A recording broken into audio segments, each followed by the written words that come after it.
Merci de nous préférer sur Bénin Business 24. Bienvenue au 12h45. On parle dans cette édition du VIH-Sida. À ce jour dans le monde, plus de 38 millions de personnes continuent de vivre avec la maladie. Des chiffres alarmants qui interpellent le monde sur la sensibilisation et surtout la nécessité de faire le dépistage.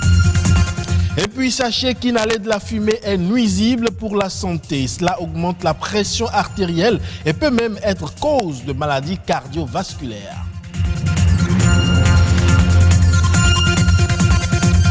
Enfin, on parlera de l'ail, ce allié de cuisine qui est souvent utilisé dans la gastronomie pour rehausser la saveur des plats, mais qui peut être aussi utilisé dans la lutte contre certaines maladies.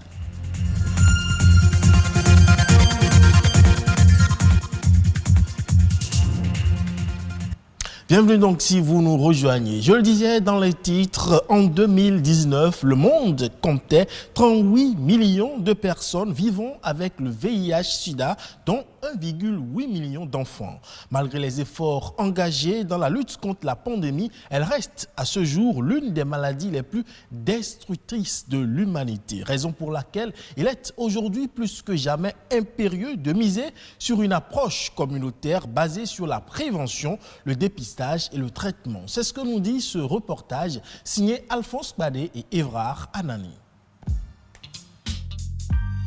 30 ans de lutte contre le VIH-Sida. Malgré de grandes avancées scientifiques, les populations les plus précaires se retrouvent en première ligne face au VIH.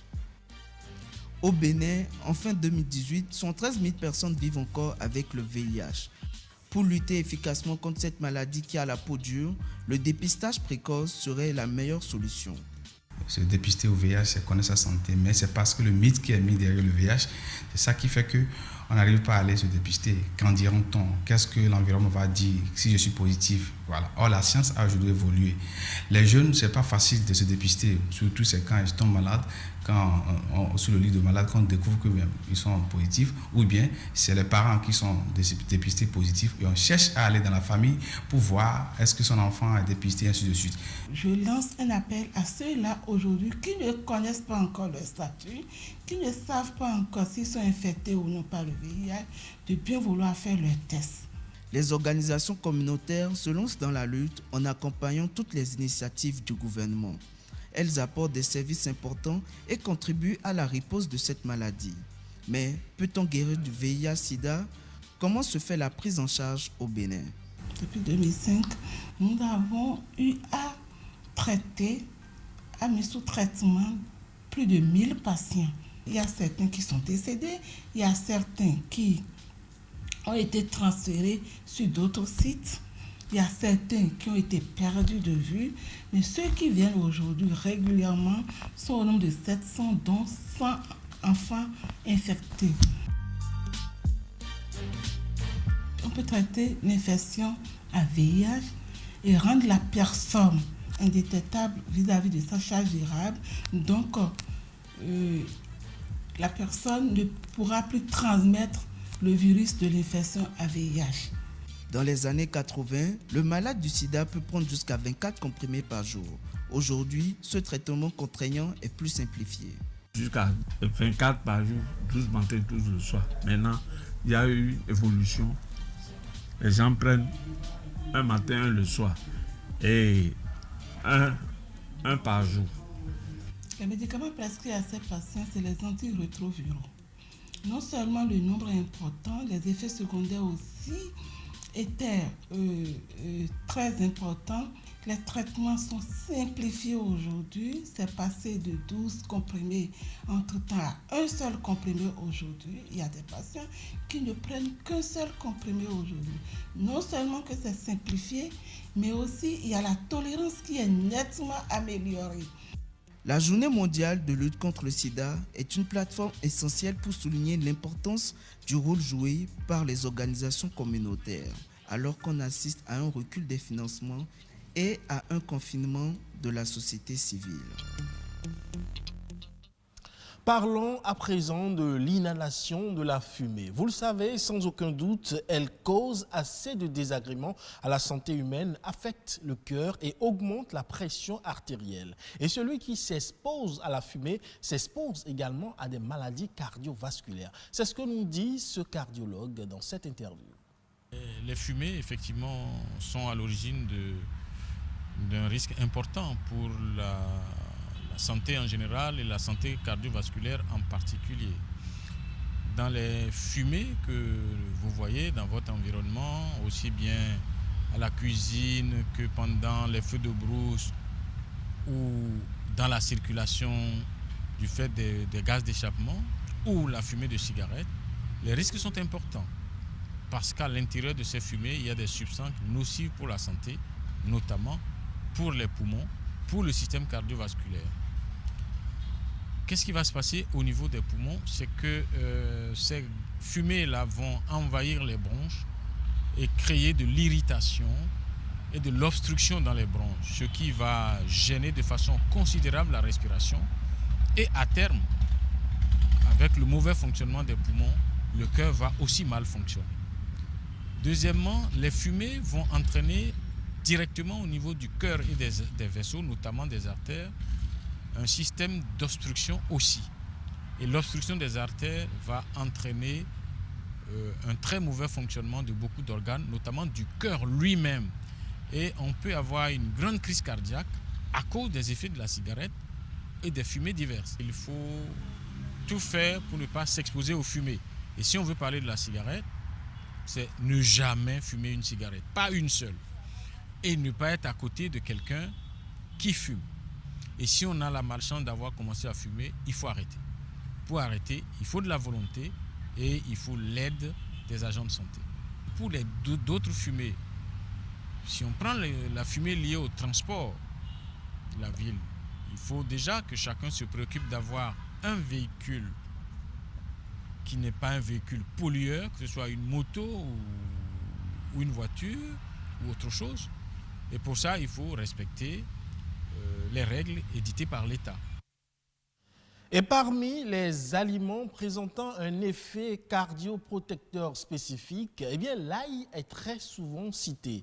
L'ail, cet ingrédient de cuisine consommé partout dans le monde en raison de sa capacité à rehausser la saveur des plats, aurait également des bienfaits sur la santé. C'est ce que nous dit Stéphanie Dekbemadora à travers ce reportage. Très parfumé et très remarquable par sa senteur assez forte et piquante, l'ail est une espèce de plante potagère vivace à odeur et au goût fort. Il fait partie des ingrédients les plus utilisés dans la cuisine. En effet, si l'ail sert le plus souvent à donner du goût aux aliments, il possède d'immenses propriétés médicinales. Et lorsqu'il s'agit de parler de ses vertus, les avis des consommateurs sont partagés. Je prépare avec, mais je ne connais pas les avantages qui sont dedans là. Quand vous avez quelque chose comme tension, des fois les gens disent de mettre ça dans la bouche et chaque fois d'avoir les gouttes. Quand un enfant tousse, on lui fait boire un mélange d'ail et de miel. C'est également bon pour ceux qui souffrent d'hypertension. Visiblement, ils connaissent pour la plupart les bienfaits de l'ail, qui possède des vertus pour la santé. Cependant, ils ignorent qu'il ne joue pas un rôle curatif pour toutes les maladies. C'est une substance qui équilibre la tension. Ce n'est pas quand on a l'hypertension qu'on commence à consommer l'ail. L'ail, il faut que ça soit dans notre habitude alimentaire pour prévenir la tension. Originaire de l'Asie centrale, l'ail a été découvert il y a plus de 3000 ans. Il est cultivé et commercialisé dans plusieurs pays. Tout comme au Bénin, il n'est pas rare de croiser des vendeurs d'ail dans les grandes villes africaines ainsi que dans les marchés. Une de ces gousses est une cartouche de vitamines et minéraux qui permettent à l'organisme de guérir ou de se défendre contre certaines maladies. C'est un antioxydant très puissant qui renforce d'abord le système immunitaire contre les infections, contre la toux. Ça a du zinc, ça a du sélénium, ça a aussi du chrome. Le chrome, c'est un minéral qui protège contre le diabète. Le zinc, c'est un minéral qui transporte la vitamine A vers la rétine. Et le sélénium, c'est un minéral qui stabilise le PSA dans l'organisme. L'ail permet de retrouver une bonne respiration au niveau du poumon et du cœur. Quelqu'un qui a un cholestérol très élevé dans l'organisme, il doit commencer par consommer l'ail. Intégrer l'ail dans son habitude alimentaire permettrait de lutter efficacement contre les cellules cancéreuses. Il réduirait le risque du cancer du poumon, de la gorge, de l'estomac, du côlon et des ovaires. Les spécialistes conseillent d'ailleurs la consommation de 4 gousses d'ail par jour. Et la meilleure manière de bénéficier de ses qualités nutritionnelles est donc d'éviter de le mettre au feu. Si vous voulez une guérison curative rapide, rachez ça avec la peau, mettez ça dans le thermos, vous chauffez l'eau, vous versez là-dessus, laissez ça pendant 15 à 20 minutes, vous obtenez déjà une infusion. Il est à noter que l'ail ne rime pas avec bonne haleine. Mâcher quelques feuilles de menthe, de laurier, du clou de girofle ou de petit cola pourrait aider à masquer l'odeur piquante de la bouche.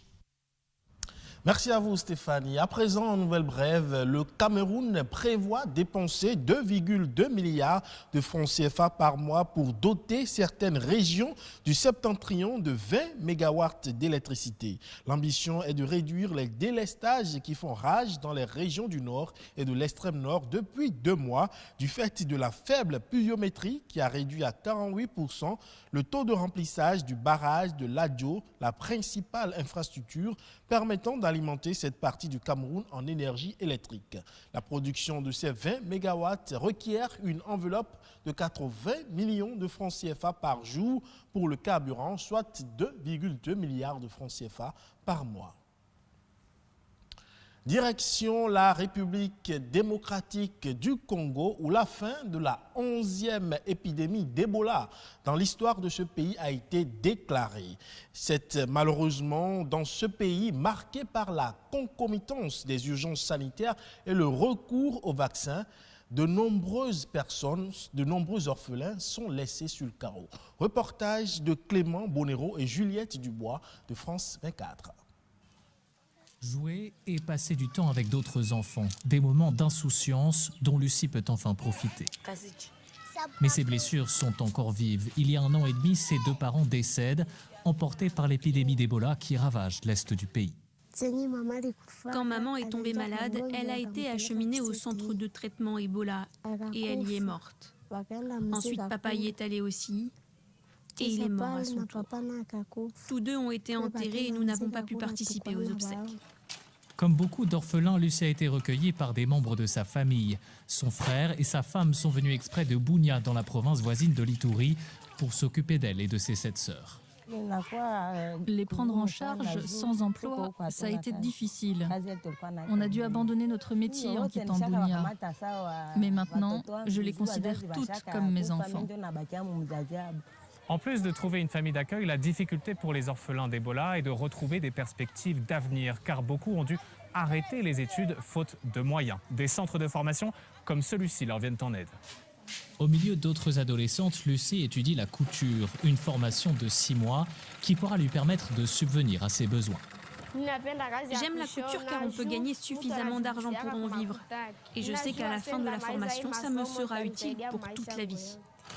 En plus de financer des formations, l'UNICEF et ses partenaires apportent un soutien psychologique aux orphelins d'Ebola, car beaucoup souffrent de traumatismes et se retrouvent isolés. Le fait d'apprendre à quelqu'un le métier les soulage encore davantage sur le plan psychologique. Et ça constitue aussi une sorte de thérapie à groupe, parce qu'il est formé à groupe avec les autres.